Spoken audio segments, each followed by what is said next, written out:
Good morning, everyone. My name is MightyStream. I'm going to do your December the 5th just for today in a meditation. How are you today?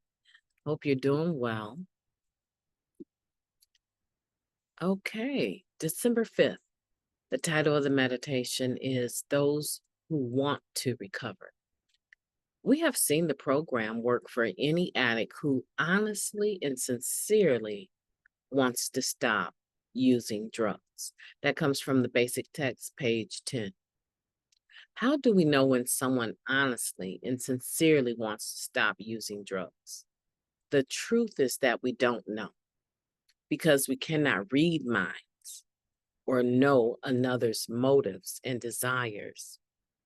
We simply have to hope for the best. We may talk to a newcomer at a meeting and think we'll never see them again, only to find them several years later doing well in their recovery. We may be tempted to give up on someone who keeps relapsing or doesn't get clean right away, but we must not. No matter how unwilling someone may seem, a simple fact remains. The addict is at a meeting. We may never know the results of our 12th step work. It is not up to us to gauge the willingness of a newcomer. The message we carry is a part of us. We carry it everywhere and share it freely, leaving the results to a power greater than ourselves. Just for today, I will share my recovery with any addict, anywhere, anytime, and under any circumstances. I will leave the results to my higher power. Let's take a moment of silence, followed by the we version of the Serenity Prayer. Moment of silence now, please. Thank you. God, grant us the serenity to accept the things that we cannot change, the courage to change the things that we can, and the wisdom to know the difference just for today. Please and thank you. Those who want to recover. This quote here says that we have seen the program work for any addict who honestly and sincerely wants to stop using drugs. The challenge within the meditation is that we don't get to determine when someone is honestly and sincerely wanting to stop using. We have no idea what their true motives are or their desires. The only requirement for membership is a desire to stop. And oftentimes we've admitted that that desire to completely be lifted takes time. So it's not for us to judge that. What is ours to do is to share the message of recovery. That is a part of us. And we share it everywhere. We share it freely. And we leave the results of our doing 12th step work to a power greater than ourselves. At some point in time, we encounter individuals that are honestly and sincerely wanting to stop using drugs. We don't know who they could be. So why would we gauge our sharing the message of recovery, sharing our recovery with any addict, anywhere, anytime, under any circumstances? Why would we gauge it based on what we think about the person that we're encountering? Well, I don't think they're serious, so I'm not going to share. Why not? You have no idea if, even if they're not, that your message might be the very thing that is the catalyst into them having a honest, sincere desire to stop. How do you know that your message of recovery won't be the very thing that says, to them, if they can do it, I can do it? They might be thinking, oh, this person sounds a lot like I did. They sound a lot like me. Their story is very similar. I find hope in that. And maybe that little tiny fire of desire becomes an inferno of desire. The point is, we don't know. There's no way for us to know that. So it behooves me, right, to just share my message and not dole my message out like it's money, right? Very carefully, using discretion who I share. Yeah, and there should be some discretion, right? I'm not going to get on a city bus and start talking about my recovery to 50 people on the bus. I might, but I'm going to be conscientious of where I'm at and appropriateness, right? So there is some discretion that a person may use, but in general, would someone say about you, that is a person that freely shares the message of recovery? And if not, why not? Why not? This is what I found. And I can't necessarily, I found it, well, I can say I found it about myself, but the circumstances are a little bit different, but not all that different. The same general concern was there. Okay, so what I have found is that when a person is uncertain or insecure about something, and that something can vary, right? There will be a tendency to refrain from speaking about anything that might cause their insecurity to come to light. Okay, so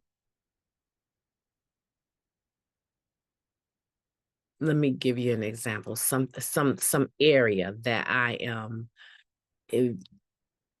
always wondering, am I doing the right thing about? So I refrain from giving my input a lot. My eating habits, right? I believe a person should have a balanced meal. I know about macronutrients, right? I know a lot of detail about certain foods and how they work within the body. Just from bodybuilding in the past, I understand that there's certain foods that you can eat that will make your body more susceptible to digesting protein. Okay. And that there's a certain window after working out that you should eat these certain foods in order to promote recovery and ultimately build more mass. Okay. So I have a lot of information. However, I find myself not living by that information that I have. Okay. I have a very, I would say, bland diet. It is in no way as nutritional as it should be. Okay. And it's very bland and haphazard. So there's not a regimen or a schedule, right, to my eating. And I will forego eating hours and hours and hours until I get home, and then only to get home to find myself wrapped up in my family. And before I know it, I may have gone to bed only eating, eating anything, I wanted a piece of candy and drinking coffee, okay? Or chewing gum and drinking coffee all day. And I'll just go to bed. It's too late to eat, right? So I know that's not healthy in any kind of way. So I find myself refraining from sharing the message of a healthy lifestyle when it comes to eating, nutrition, right? People can be struggling and oftentimes, or have an eating disorder, and I will oftentimes forego adding my 2 cents in because that's how I value it.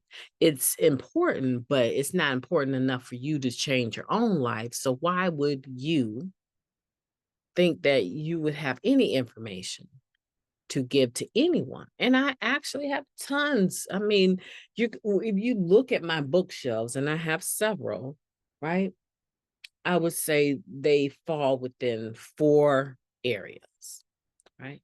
And one of the areas, which means that I have hundreds of pieces of literature, hundreds of books in this field, is nutrition, right? So I'm very interested in it. Okay. The same thing I find happens when it comes to people talking freely about their recovery, sharing their recovery. A lot of times they will refrain, they will pick and choose the topic that they'll share on, if they share at all, because they're not feeling secure about the program of recovery that they're working. Here's my suggestion. Stop judging yourself so harshly, right? If there's an area that you are not familiar with or you're insecure with, you can refrain sharing on that particular topic. I mean, I am even sure that a person that has not completely had the desire to stop using lifted still has something to add to the table of recovery to someone that is only maybe 2-3 hours clean, not even clean enough, 24 hours to share in a particular meeting. That person that is still looking for the desire to be lifted would have something to offer. Our basic text even talks about a person with 2 days clean has something to offer to the person with 1 day, right? Of course, I'm paraphrasing. So you understand that sometimes I think we just judge ourselves too harshly, and we have so much to offer. So for today, what I want you to do, just for today, is share your recovery with any addict, anywhere, anytime, under any circumstance, and leave the results to your higher power. Try not to pick and choose, right? Who? We're not talking about what, who you share, right? Which addicts you share your recovery with. Try not to pick and choose, right? You can use discretion, and I recommend it. What part of your recovery you share, but still feel free to share with any addict seeking recovery. My name is Mighty Stream. I've enjoyed talking to you today. I hope that you will have a beautiful day on purpose.